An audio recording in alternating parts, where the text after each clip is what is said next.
తెలంగాణ రాష్ట్రం మేడ్చల్ జిల్లాలోని కీసర పిఎస్ పరిధిలో ఉన్న రాంపల్లి వద్ద ఉన్న హనుమాన్ విగ్రహాన్ని దుండగులు ధ్వంసం చేశారు. హనుమాన్ విగ్రహం ఎడమ చేయితో పాటు గదను ధ్వంసం చేయడంతో ప్రజలు ఆగ్రహం వ్యక్తం చేస్తున్నారు. పోలీసులు ఘటనా స్థలికి చేరుకుని విచారణ చేపట్టారు.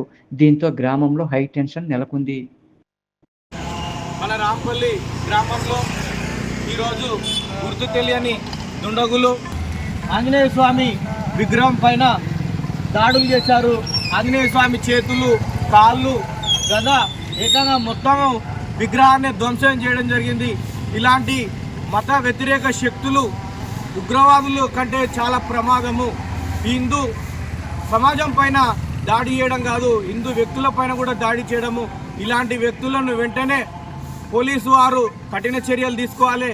లేదు పక్షంలో హిందూ సమాజం అంతా ఏకమై మరి కొద్దిసేపట్లో హిందూ సమాజ సంఘ సభ్యులందరూ కూడా మా రాంపల్లి గ్రామంలోని మహిళలు, యువకులు, పెద్దలు ప్రతి ఒక్కరు కూడా కదిలి వస్తున్నారు. మరికొద్దిసేపట్లో మేమందరం కూడా ఈ రాష్ట్రం మొత్తం, దేశం మొత్తం తెలిసేలా ఖచ్చితంగా ధర్నా చేస్తున్నాము. ఈ దాడిని ఖచ్చితంగా ఖండిస్తూ ఉన్నాము. జై శ్రీరామ్.